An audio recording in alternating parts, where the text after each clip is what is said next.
Asia কাপের মতো টুর্নামেন্টে একাদশে জায়গা পাওয়ার লড়াই কেমন হতে পারে? প্রতিটি খেলোয়াড় জানেন এখানে পাওয়া একটা সুযোগ বদলে দিতে পারে পুরো ক্যারিয়ার। বাংলাদেশ দলে এখন চলছে এমনই এক প্রতিযোগিতা। নুরুল হাসান সোহান বনাম শামীম পাটোয়ারি একজন অভিজ্ঞ উইকেট রক্ষক, যিনি মাঠে নেতৃত্বও দিতে পারেন। অন্যজন তরুণ ঝড়ো ব্যাটসম্যান, যিনি আবার বোলিংয়েও দলের বাড়তি অস্ত্র। প্রশ্ন হলো, এশিয়া কাপে কার হাতে যাবে একাদশের টিকিট? জাতীয় দলে ফেরা সবসময় বিশেষ অনুভূতির, আর নুরুল হাসান সোহানের টিপলে সেটা হয়েছে আরও গুরুত্বপূর্ণ। দীর্ঘদিন পর ফিরেই তিনি দেখিয়েছেন কেন এখনও তার প্রতি আস্থা রাখা যায়। ডাবসদের বিপক্ষে ব্যাট হাতে খেলেছেন ক্যামিও ইনিংস, যা তাকে আত্মবিশ্বাস জুগিয়েছে এশিয়া কাপে ভালো করার জন্য।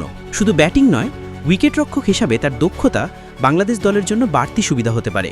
একাদশে জায়গা পাওয়ার দৌড়ে তার প্রধান প্রতিদ্বন্দ্বী শামীম পাটোয়ারি। সোহানের অভিজ্ঞতা নিঃসন্দেহে শক্তিশালী দিক। লিটন দাসের নেতৃত্বে যখন দলে অভিজ্ঞ মুখের অভাব, তখন সোহানের উপস্থিতি শুধু ব্যাটিং নয়, নেতৃত্ব সহায়ক হতে পারে। তিনি উইকেটের পেছনে থাকলে বোলারদের গাইড করতে পারবেন, আবার মিডল অর্ডারে ব্যাটিংয়েও দলকে ভরসা দিতে পারবেন।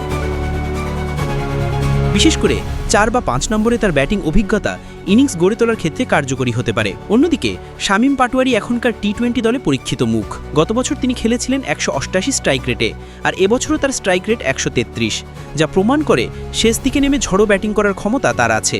আর শুধু ব্যাটিং নয়, শামীমের বোলিং অপশনই তাকে এগিয়ে রাখছে।